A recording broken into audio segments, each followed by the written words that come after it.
随着时间越来越接近，马上就是我的生日了，也即将迎来新的一年，就是我的26岁。也不知道为什么今年比往年更加容易想事情，可能是因为年纪大了一点，也可能是这段时间真的是太多情绪放在心里。我决定了，在这条视频里呢，单独就想跟你来分享我在这一年里体会到的一些小感悟，他们确实改变了我看待事情的方式和别人相处的状态，还有对自己的理解，就只是一些我想留给25岁生日前的自己，也想讲给你听的东西。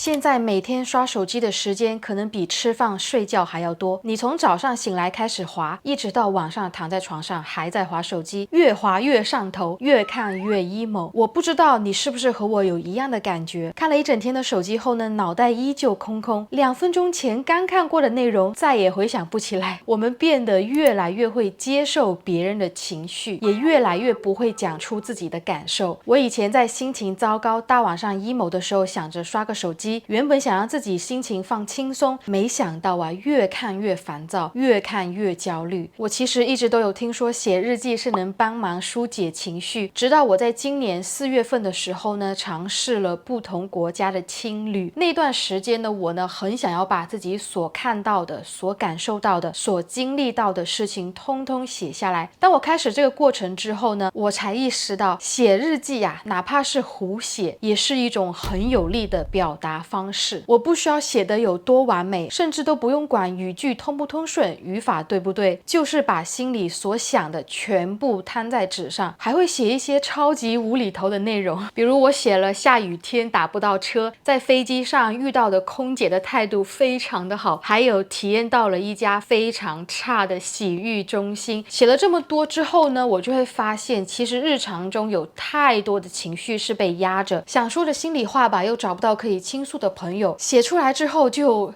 顺了一口气。虽然不是说写完就能替我解决问题，但至少我知道没有再去忽略自己的情绪，我也不会每次在心情不好就总想着在网上发疯。现在的我呢，只需要一本本子和一支笔即可。一个人去旅游真的很孤独，我得学会一个人处理所有事情，没人帮忙拿行李，没人提醒我有没有遗漏掉的东西，连走错路了到头来也只能怪自己。这些事呢，我已经经历了好多次，一个人住青旅，一个人出国，现在反倒觉得哇塞，原来独自旅行还能那么自由啊。有句话说得好， I'm alone but not lonely。 除了没办法和别人分享我当下的快乐以外，其他我都觉得很适应。在我最开始独旅的时候呢，出现过很多小插曲，每次遇到我无法控制的因素，就会开始手足无措，除了会憋嘴皱眉头以外，实际上问题一个都没有被解决好。现在呢，但凡发生了一点小意外，我都会对自己无奈的一笑啊，没事儿，出点错也是正常的嘛，那就重新调整计划，再次出发好了。一个人旅行让我开始不再那么苛责自己，因为不是每一件事情都要做得完美，更没人会指责我说，哎呀，你带错路了，你怎么没有做好攻略带我来呢？你选的这家餐厅也太难吃了吧。所以现在我会对自己有更多的包容心，也是我今年旅游学到的一点。也正是经历了很多次一个人的旅行，我变得对和谁一起旅行这件事情非常谨慎。不是所有的朋友都适合成为旅伴，有些朋友啊，平时是聊得挺投机，但一起旅行就会发现节奏完全不一样。你想早起出门，他非要赖到下午才出门；你吃饭想快点解决，他非得排2个小时的网红店。我现在真的觉得，与其带一个人在路上互相拖累，不如干脆自己走，想去哪儿就去哪儿，想发呆就发呆，累了就休息，喝口水，走不动了就打车。我就这么说吧，当你尝试过后呢，就会对和自己独处的这件事情越来越熟悉，因为你的脸皮也变得越来越厚，你不再害怕一个人吃饭，一个人逛博物馆，也不再觉得身边没人陪是一件丢脸的事情。我的 MBTI 呢是 INFJ 加狮子座，我真的很容易被情绪内耗的一个人。可能别人只是无心的说了一句话，我就开始在心里反复琢磨，反复怀疑自己是不是哪里做的不对了，还是说表现得不够好，所以他才开始对我有意见。这种情绪真的很烦，虽然不会立刻炸出来，但它就像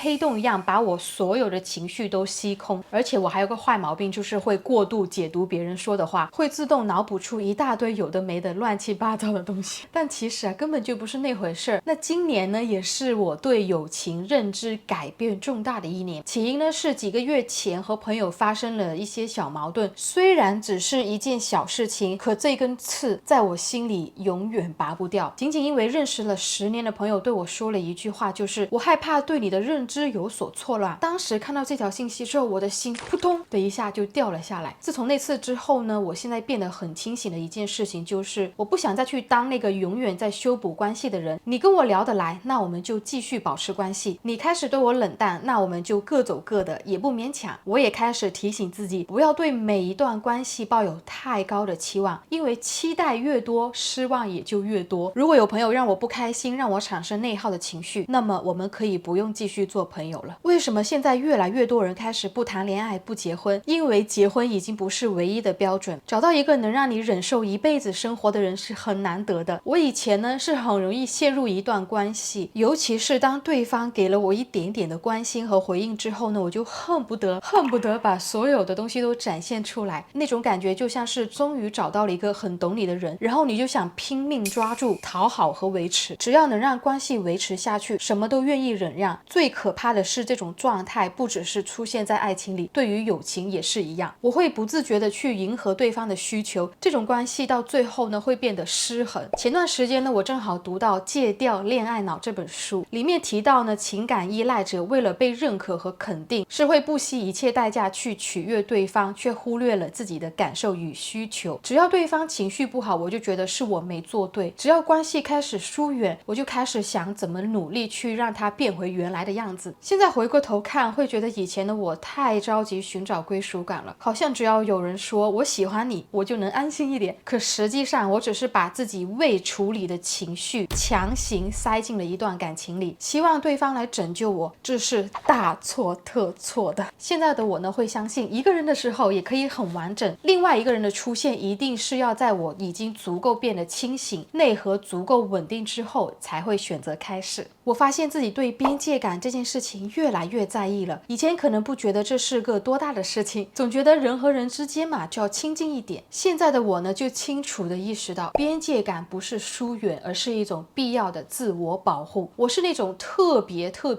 需要自己生活空间的人，生活节奏一旦被打乱，就会有种很难受的感觉。比如朋友来家里住个2-3天，我不是说不欢迎他们，我是很开心啊。然而当他们一离开之后呢，我就会立刻把整个房间打扫一遍，床单被套通通重新洗，不然就会觉得我的东西被人占用过了，我要夺回这个占有权。那种感觉呢，就像是有人突然闯进了你原本稳定的小世界里，哪怕他没有做错什么，你还是会下意识的觉得我要让这个地方重新找回我的状态。那么不只是物理空间上的边界感，心理上的距离感对我来说也很重要。我也不喜欢发语音，我也不喜欢打视频，也不喜欢别人追着我问你是不是有心事啊，你怎么不说话了。这真的不是我不愿意分享，而是我希望我能在自己想说的时候说出来。越是有人试探，越是有人逼近，我反而越想逃避。我可以跟你讲我的故事，也愿意和你聊一下我最近的心情，但前提是别试图打开我还没有准备好的时候。我不是一个高能量的人啊，是需要靠独处来充电，靠沉默来整理思绪的人。如果有人总是越过那个界限，打乱节奏，那我真的会毫不犹豫地离开这段关系。如何学会认识自己这件事情并不简单，真正的自我认知呢，不只是我知道自己是什么样的人，而是你能不能诚实的面对那些你自己都不太喜欢的那一面。就比如我啊，是后来才慢慢的接受了自己是一个回避型人格，我不爱表达情绪，也不喜欢吵架，更害怕冲突。只要事情一复杂，我第一反应就是先躲起来，等情绪过去了再决定要不要面对。有时候呢，会间歇性冷淡，不想和任何人说话，想要通过冷静的时间，想要通过沉默的时间去梳理自己的情绪。人啊，不可能永远只有一种样子。我有的时候很热情，很爱分享，但有的时候也就真的只想一个人躲起来清静，就求你不要来打扰我。我开始接受自己就是个多面化的人，我有柔软脆弱的一面，也有冷静理性的一面，这些加起来才是完整的我。而当你真的开始接纳这些不完美的自己后，你会开始对别人的包容也会变得很多。你不会想着让所有人都喜欢上你，也不着急的去改变别人，更知道什么样的人让你舒服，什么事情会让你过度消耗。这个呢，就是给我25岁的自己的一些小感悟，希望26岁的我可以更好，更加清醒。如果你认为这些视频对你有感悟，我说的很有道理的话，请给我点赞和关注，不仅是对我今年生日的小小鼓励，也是对我频道的支持。好了，那我们下周视频再见吧，拜拜。